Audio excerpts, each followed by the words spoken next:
Hi, you guys. So I am feeling a little under the weather, but I am going to still say it loud. I'm Black and I'm proud. Hey. So, me, Mr. James Meredith, and I do owe you guys an apology, a correction from Mr. Medgar Evers. It was not Medgar Evers who was shot on U.S. Highway 51 in Hernando, Mississippi, in a march from Tennessee to Mississippi, Memphis to Jackson. It was this young man right here. And so I got confused or I got mixed up actually because I'm doing multiple reports or little mini essays for civil rights activists, civil rights events. And so today, not only are we going to talk about Mr. James Meredith, but we'll also talk about the completion of the march that he began on his own or organized by himself without SNCC, CORE, and SCLC, who later comes into play. And that is the March Against Fear. That was the name of it. So Mr. James Howard Meredith, he was a civil rights activist, businessman, with an A, politician, and an author. He's also a publisher, got his own little mini publishing situation going on. And he dedicated his life to civil rights.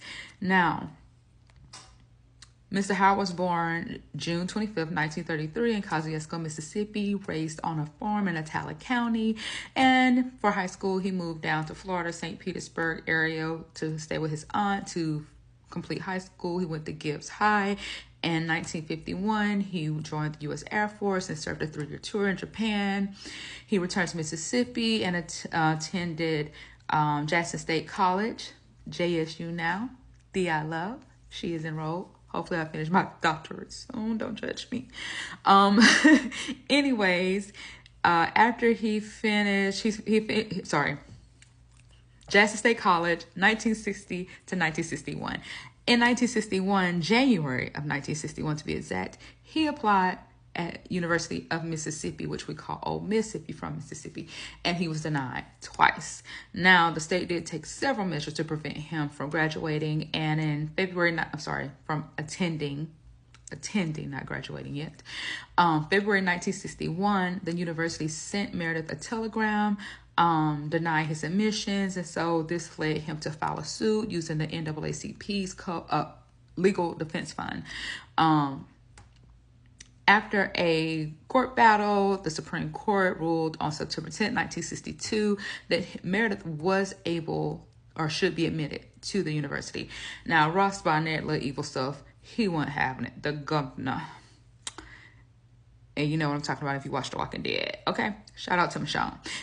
Anyways, Ross Barnett, he decided he was going to be a registrar and block the admission. And on September 30th, 1962, Robert Kennedy had a little conversation with Barnett, and Barnett agreed to allow Meredith to enroll, but this caused a riot because, of course, it did.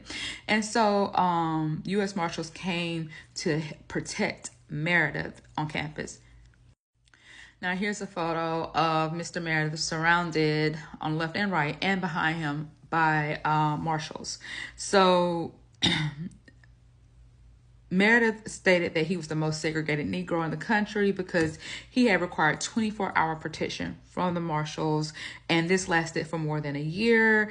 He did receive support from and letters of support from Rosa Parks, Josephine Baker, and Langston Hughes, but he was like, woe was me because my classmates won't talk to me, but baby, why would you think that they would?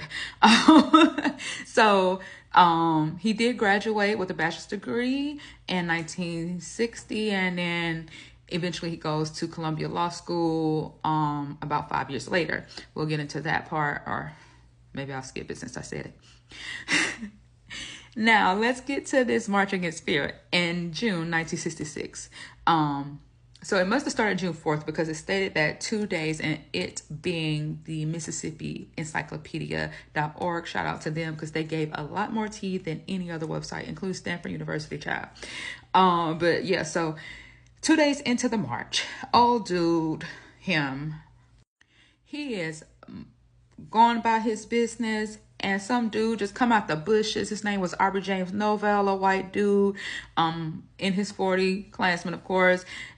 He's wielding a fully loaded 16-gauge automatic Remington shotgun, and he shouts out Meredith's name and proceeds to shoot him, because Meredith turns around. He want to make sure he got the right Negro. But hey, when God is protecting you, because this man was shot in the head, the neck, the back, and the legs with a shotgun. And he lived. But yeah, the next day, after they heard about what happened, Floyd McKissick, who was the chairman of CORE, Stokely Carmichael, chair of SNCC, and Martin Luther King Jr., who was the SCLC chairman, they said, hey, we got to complete this march. Now, on June 16th, the march reached Greenwood, Mississippi, where SNCC had, history there, grassroots organizing, and Mr. Carmichael was arrested setting up tents near a black elementary school. When he came out of jail, they held a rally near or at Broad Street Park, which is within the black district of Greenwood, Mississippi, and SNCC organizers such as Willie Ricks primed the crowd. So when Mr. Carmichael asked, what do we want? The audience yelled back, Black Power, and hence that term was coined. Now MLK was not happy about it. He was not for it. He was completely against this. Anyways, fast forward June 2nd, a mob of local whites attacked marchers who took to a side trip to Philadelphia, Mississippi to observe the second anniversary of 3 civil rights workers who were murdered. That's what I was watching, the Mississippi burning, and I will do a video on them later on this month. 2 days later, so June 24th, they still big mad, and the marchers moved to Canton. They big mad being white folks, prejudiced white folks. Let's clear that. And so the crowd moved from Philadelphia, Mississippi to Canton, Mississippi. And that's, that's close to Jackson, baby. But Mississippi State Troopers, they weren't happy either. They weren't having it. They attacked the crowd with tear gas and rifle butts. I started to put that picture, but it looked a little violent, even in black and white. You can find it online. Multiple persons were injured. However, this was a very successful march. Over 4,000 African Americans registered to vote along the route, and many more joined despite the physical harm from white supremacists. 15,000 persons joined this march, and it was the last great march of the civil rights movement. Now, as I stated, in 1968, he moves to New York. He being Mr. Meredith, he gets his law degree, and he decides he wants to be a politician. So he makes unsuccessful bids. Several of them stated for public office. No shade, no tea for me laughing, sorry. And he ran for Republican nomination for state senator in Mississippi. Baby, what you thought? In 1989, Mr. Meredith joined North Carolina's arch-conservative Senator Jesse Helms. He joined his staff. And in 1991, he decides he's going to support the Louisiana gubernatorial campaign for David Duke. So David Duke is probably heard that name, with number 47 when he was 45. David Duke, big Ku Klux Klan leader. It says former. Whatever, baby.